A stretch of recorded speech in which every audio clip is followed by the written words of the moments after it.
Boa noite. Que bom que você chegou, que eu ia começar a correção agora. Comecei a gravar agora. Depois vocês respondam a presença, tá, pessoal? Lá naquele formuláriozinho. Eu já respondi. Beleza.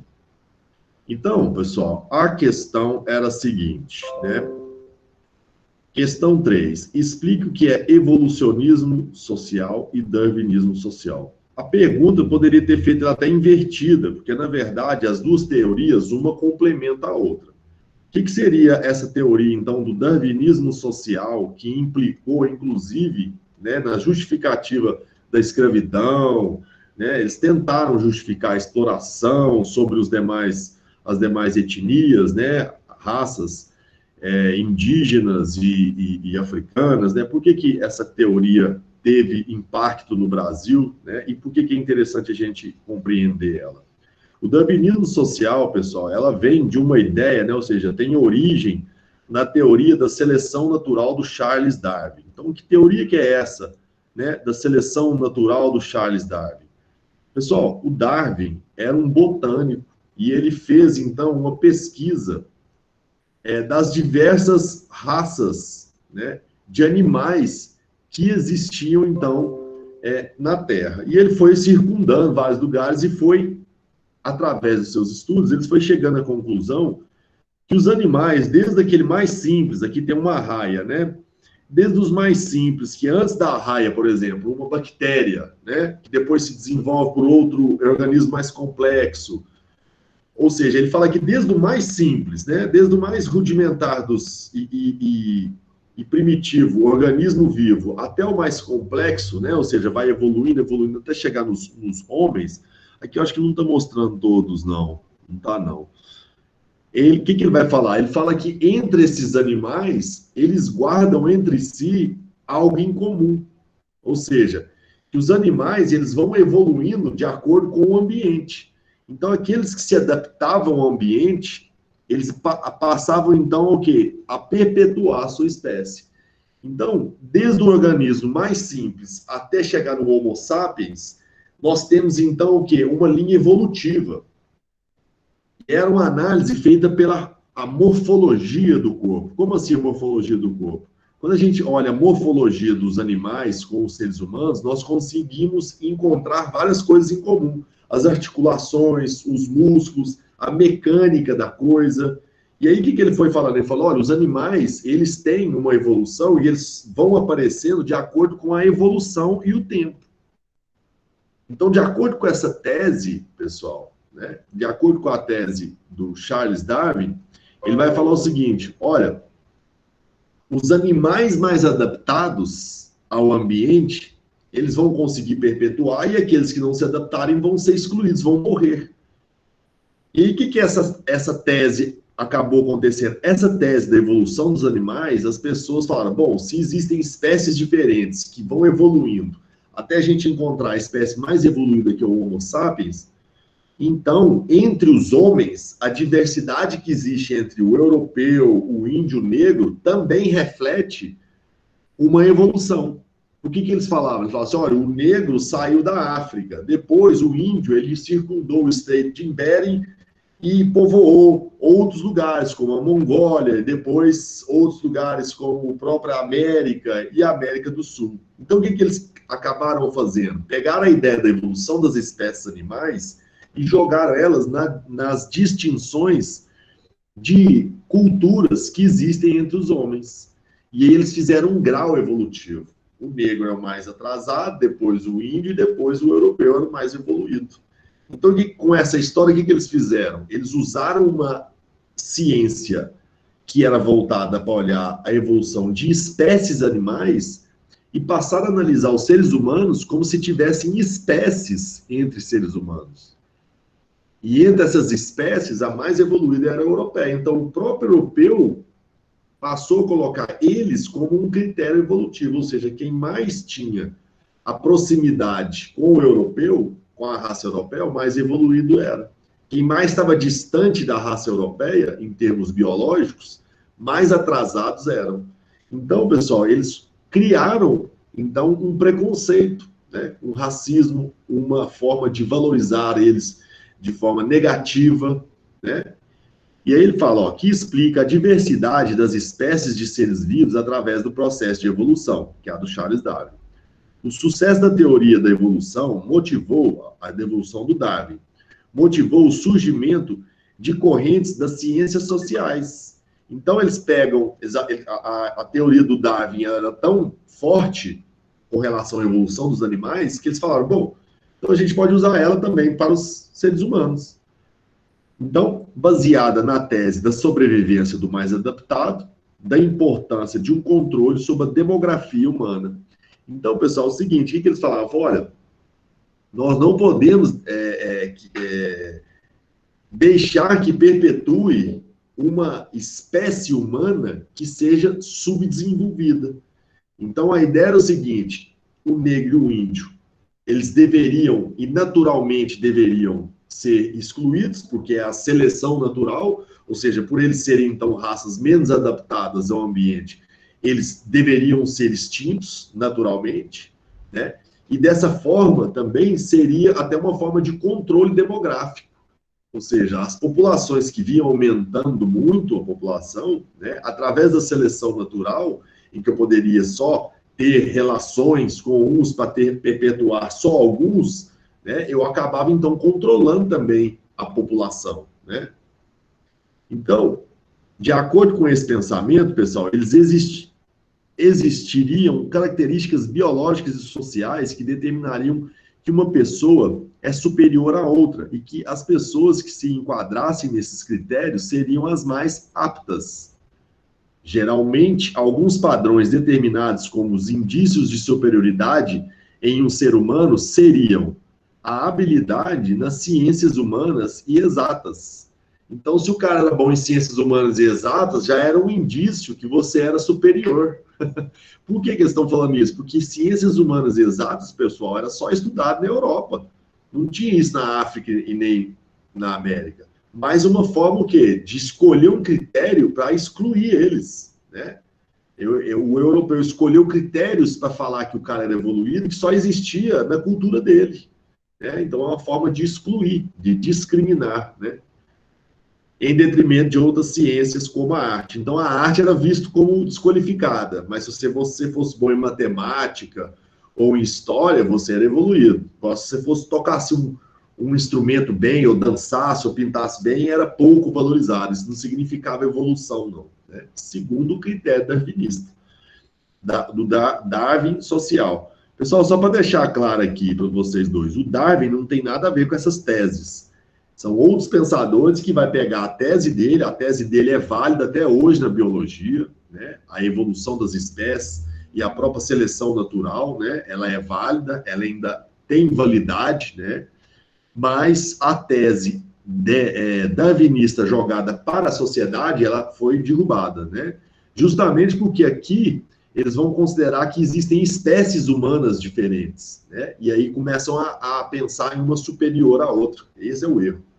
E aí, pessoal, por que o darwinismo social ele vai desembocar, né, no evolucionismo social? Porque é simples da gente entender. O que eles falam? Bom, se o darwinismo social fala em raças humanas superiores, no caso o europeu vai construir, então, uma sociedade mais evoluída. E aí é o evolucionismo social. Então, se o darwinismo social fala sobre um organismo biológico evoluído, o evolucionismo social vai falar de uma sociedade evoluída, ou seja, o produto desse indivíduo evoluído aqui, né? Então, ele fala o seguinte, o evolucionismo social, resultante de uma aplicação do evolucionismo biológico, então, o que é o evolucionismo biológico? Esse darwinismo social. Então, se eu lesse aqui, ó, o evolucionismo social resultante de uma aplicação do darwinismo social ao nível de estruturação das sociedades humanas. É uma teoria onde as sociedades são julgadas pelo seu nível de progresso e desenvolvimento. E aí, pessoal, você fala assim, bom, mas espera aí, professor, a sociedade europeia ela era mais evoluída mesmo que as tribos e que, né, que as sociedades indígenas aqui, né? E aí, o problema é o seguinte, pessoal, quando eu olho o critério evolutivo somente por acúmulo material e bens, e não olho por outro lado, como, por exemplo, a moral do povo, eu vou notar o seguinte, que só o europeu tinha evoluído. Agora, se eu for olhar em termos evolutivos o indivíduo moral, ou seja, a moral do indivíduo, se ele age bem de acordo com o seu grupo, porque a moral é essa, né? Uma pessoa que tem uma moral elevada é aquela que age em harmonia com o grupo, em acordo com o grupo, né? Ele não sai fora, né, da moral ali estabelecida, ou seja, do que é certo e errado.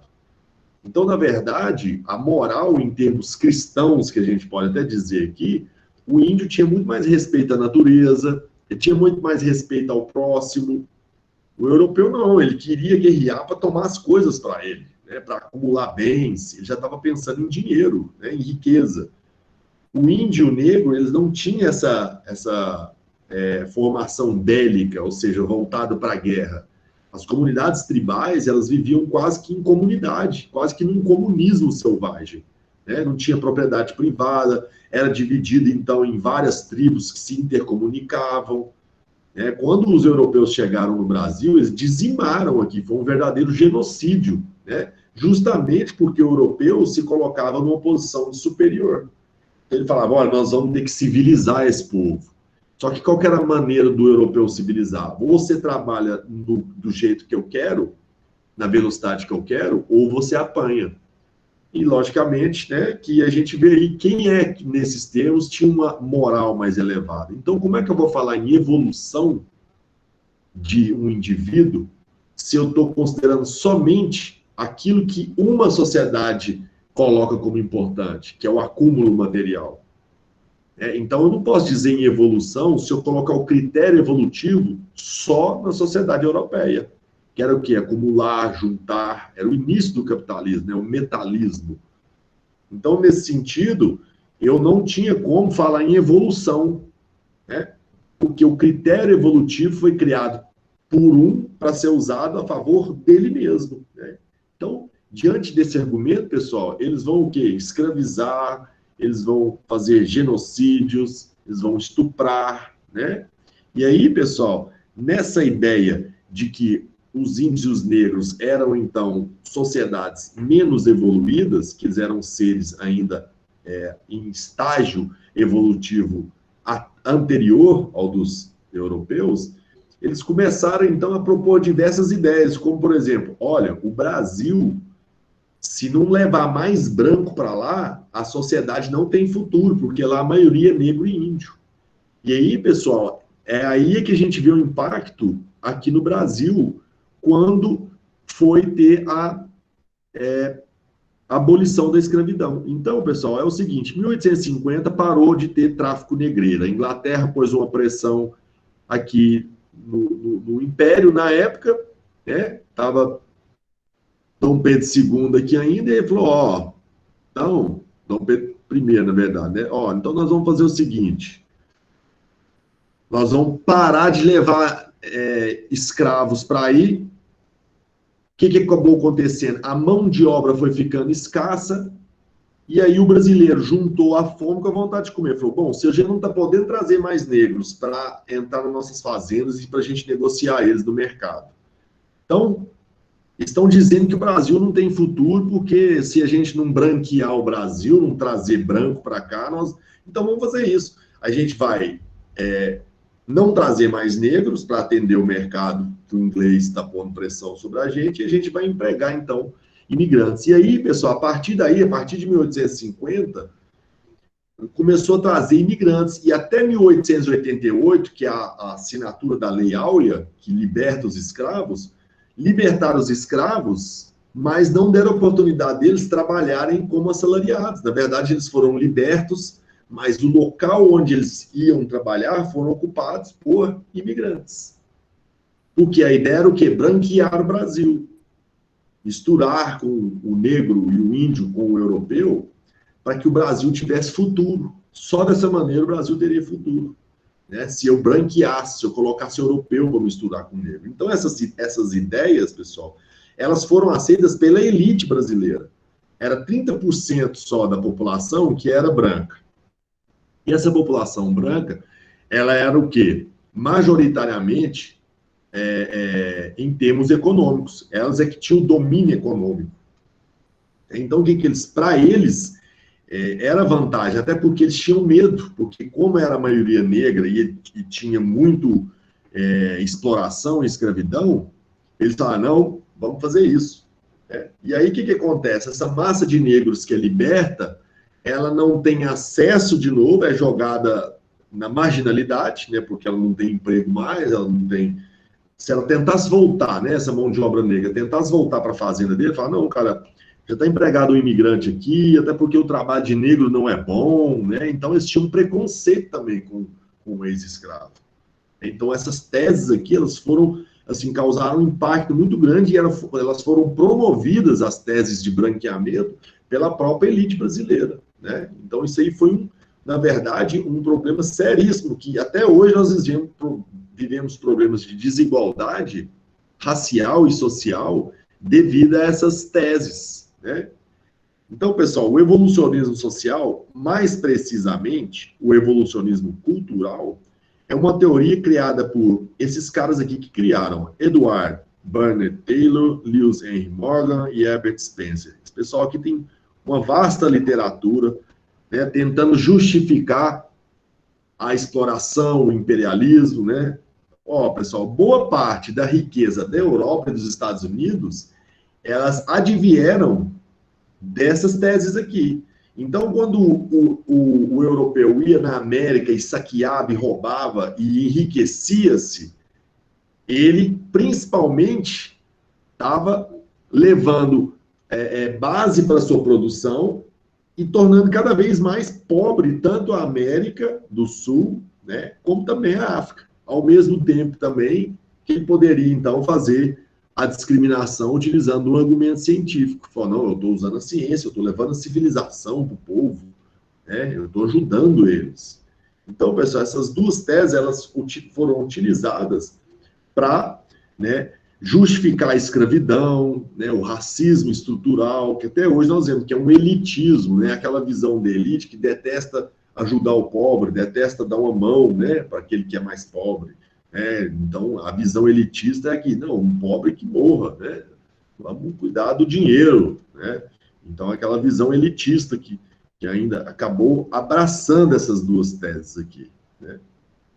E aí, pessoal, essa questão aqui que ficou para corrigir hoje, eu acho que eu estendi muito, eu vou corrigir ela depois com vocês, tá? Porque, ó, aqui eu vou ter que desenvolver uma ideia para vocês entenderem o que é o Estado, os 3 formatos de Estado que eu perguntei para vocês aqui, né? O absolutista, o liberal, né? E o Estado do bem-estar social. Então, não sei se vocês notaram, mas ficou aqui, né, ó, extenso, para me explicar para vocês. Nós já somos aqui, né, 7h26.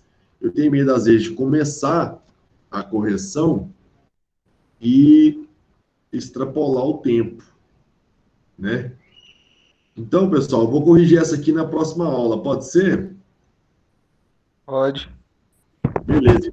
Aí, próxima aula, eu corrijo com vocês a última que ficou aí. Vocês, tem mais alguém aqui que ainda não conseguiu enviar